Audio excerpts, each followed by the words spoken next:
शौकत मियां नाम के ड्राइवर थे सेना के, कारगिल में। इतनी ठंड है सर, आप तो कभी गए होंगे, आप तो सशस्त्र सेनाओं से हैं या पुलिस से हैं। दिन में -12 डिग्री सेंटीग्रेड और रात में -20। मैं चूंकि कवियों वाली कुछ रासायनिक क्रियाएं करता नहीं हूं, इसलिए मुझको एक सियाचिन बैग में सुलाया था मेजर साहब ने बंद करके, और एक सिपाही की ड्यूटी लगाई थी कि आधा घंटे बाद हिला के देखते रहना है कि गया, कभी अगली साल इसकी स्मृति में ही कराना पड़ जाए। इतनी ठंड थी। शौकत मियां हमें फ्राइडे के दिन बौद्ध मठ दिखाने ले जा रहे थे, तो उन्होंने दोपहरी में एक जगह गाड़ी रोकी बर्फ पर, सड़क पर। मुझसे बोले कि हुजूर 10 मिनट रुक लूं? मैंने कहा हाँ शौकत भाई बताइए। मुझे लगा कि कोई बात होगी, कहीं जाना होगा, कुछ खाना होगा। उन्होंने सब गाड़ी रोकी, अपनी टोपी उतारकर सेना की ड्राइविंग सीट पे रखी, नीचे से कपड़ा निकाला हरे रंग का, काबे की ओर मुंह करके बर्फ पर उसे बिछाया और नमाज पढ़ने लगे। मैं भी खड़ा हो गया कि तीनों लोगों के मालिक के लिए प्रार्थना हो रही है, ईश्वर तो सबका एक है, मैं भी खड़ा हो जाता हूँ। जब उन्होंने पढ़ ली नमाज तो मैंने कहा शौकत भाई, अल्लाह ने तुम्हें दोजक में भेज रखा है, नरक में भेज रखा है, हेल में, हाथ गल जाते हैं, काटने पड़ते हैं, स्वाद नहीं आता पानी का, और क्या अल्लाह से मांगते हो? शौकत मियां ने मुस्कुरा के मुझे जो बताया था मैंने उसे गीत में ढाला है। आप सबको आज की रात में इससे अच्छा नहीं सुना सकता था, मोहब्बत की शायरी तो सुनाऊंगा ही। इसको सुन लीजिएगा। हिंदुस्तान का मुसलमान या हिंदुस्तान का सरदार या हिंदुस्तान का हिंदू, सब क्या चाहते हैं एक साथ, तब पंक्तियां पढ़ता हूं, सुनना।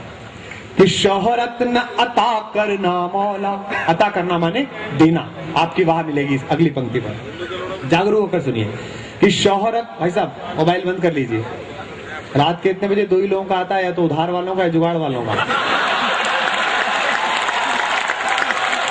जीने नहीं दे रहा, देखो आप बता, मेरा मन मनता है तो कुछ ना कुछ हो जाता है। चलिए दोबारा जुड़िएगा, ये सब तो चलता रहेगा, ये तो रात भर कर सकता हूँ। सुनिए कि शोहरत न अता करना मौला, दार जी तुसी भी दाद देना, वरना लोग सोचेंगे कि मतलब दिल भी नहीं है दिमाग की, तो क्या बात है। खैर चलो। कि शोहरत न अता करना मौला, दाद दीजिएगा।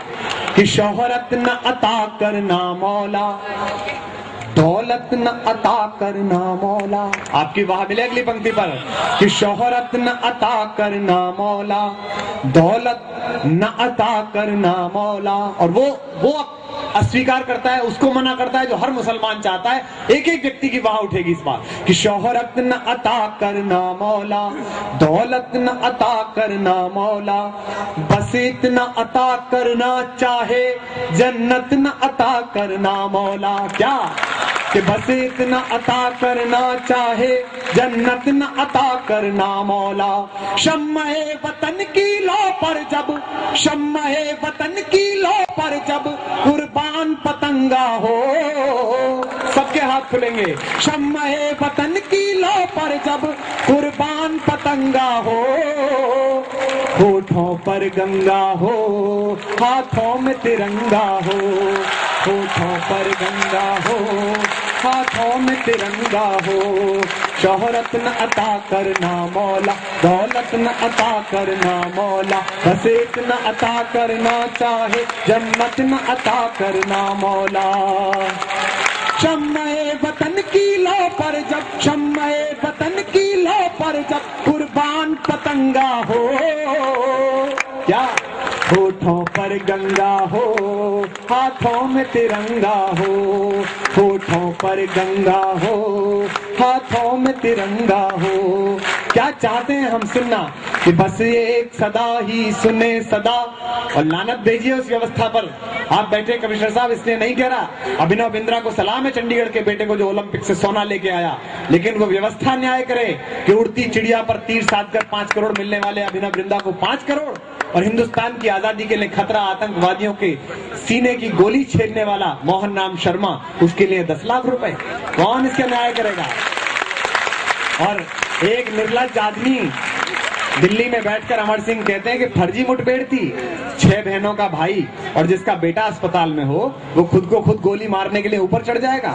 लानत भेजिए अमर सिंह के उस चेक पर जिसमें उन्होंने 10 लाख रुपए शब्दों में लिखे और 1 लाख रुपए अंकों में। और सलाम करता हूं शहीद की उस विधवा को जिसने वो एक चेक कहकर लौटा दिया कि ऐसे मूर्ख आदमी से क्या पैसे लेने जिसे अंकों और गणित में अंतर मालूम ना हो। कि होठों पर गंगा हो। हालांकि मैं मिलने गया मोहन राम शर्मा जी की पत्नी से, मैंने कहा भाभी जी ये अमर सिंह ने नहीं भरा होगा चेक, ये किसी और ने भरा है, क्योंकि अमर सिंह ऐसी गलती नहीं कर सकते। जीरो की ऐसी गलती करने वाला आदमी संसद कैसे खरीद सकता है? तो किसी और ने भरा होगा, किसी और का काम है। तब पंक्तियां पढ़ता हूँ, सुनना कि बस एक सदा ही सुने सदा बर्फीली मस्त हवाओं में। यहाँ मीडिया के मित्र बैठे हों तो हमें ना दिखाएं कल चैनल पर, हमें आपने नहीं बनाया, हम जो कुछ भी हैं हम इनके बनाए हुए, इनकी मोहब्बत और तालियों से बने हैं, हमें कोई फर्क नहीं पड़ता। आपसे डरे ब्यूरोक्रेट जिन्हें तबादले का डर हो, आपसे डरे नेता जिन्हें हारने का डर हो। हम मतदान में इसलिए खड़े नहीं होते। मुझको कहा मेरे भाजपा के मित्रों ने कि टिकट ले लीजिए अपनी कॉन्स्टिट्यूएंसी से। मैंने कहा मूर्ख हो तुम, जिस देश का मन जीत लिया उस देश का मत क्या जीतना।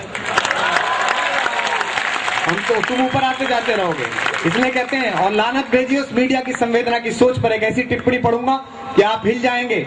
जो मीडिया इतना बेशर्म हो गया हो कि राखी सावंत और मिक्का के चुम्बन को अलग अलग एंगल से दिखाता हो, और उस दिन की सबसे बड़ी खबर को भूल गया। उस दिन की सबसे बड़ी हीरोइन राखी सावंत नहीं थी, उस दिन की सबसे बड़ी हीरोइन कुरुक्षेत्र के पास पीपली गांव की कमलेश कुमारी थी, जिसने ऑनलाइन इंटरनेशनल इवेंट जीता, वर्ल्ड मैथमेटिक्स ओलंपियाड जिसने जीता, वो लड़की नहीं दिखाई आपने, और आप राखी सावंत दिखाते हैं। लानत भेजिए उस मीडिया पर जो धोनी के छक्के दिखाता है और कहता है कि बंबई की सड़कें बंद हो गई धोनी के लौटने पर। वो दिन धोनी का नहीं था। सवाल करने का मन होता है इस मीडिया से कि यार कोई तो आस्था रखो, थोड़ी बहुत शर्म लिहाज रखो। माना धोनी बहुत बड़े आदमी हैं, प्रणाम, उन्होंने देश की इज्जत बढ़ाई, बहुत अच्छे लगते हैं, मेरे भी हीरो हैं वो, लेकिन उस दिन वो इस देश के हीरो नहीं थे। जो धोनी की छक्कों की चमक में इस देश के 1000 साल के इतिहास के सबसे बड़े हीरो का 100वां जन्मदिन भूल जाए, उस मीडिया की बेशर्मी पर लानत भेजिए जो धोनी के छक्कों के आगे शहीद आजम भगत सिंह का 100वां जन्मदिन भूल गया।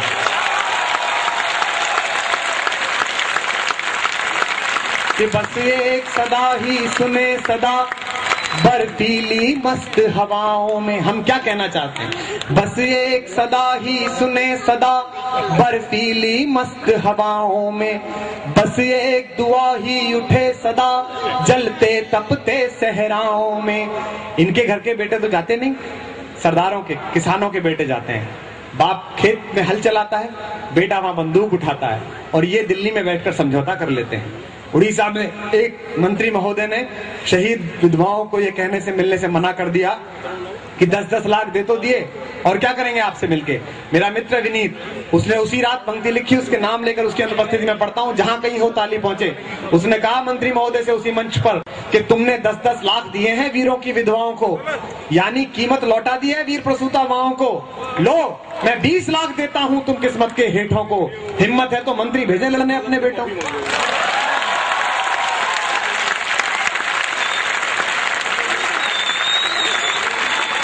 कि बस एक सदा ही सुने सदा। और ध्यान रखना, नारायण मूर्ति क्या नौकरी करके नारायण मूर्ति कोई नहीं बनता। ये चाहते हैं हम, मेरी दुआएं, मेरी शुभकामनाएं, मैं आपसे पहले आया इस दुनिया में, मेरे जितने दोस्त यहाँ बैठे हों सबको शुभकामनाएं देता हूँ।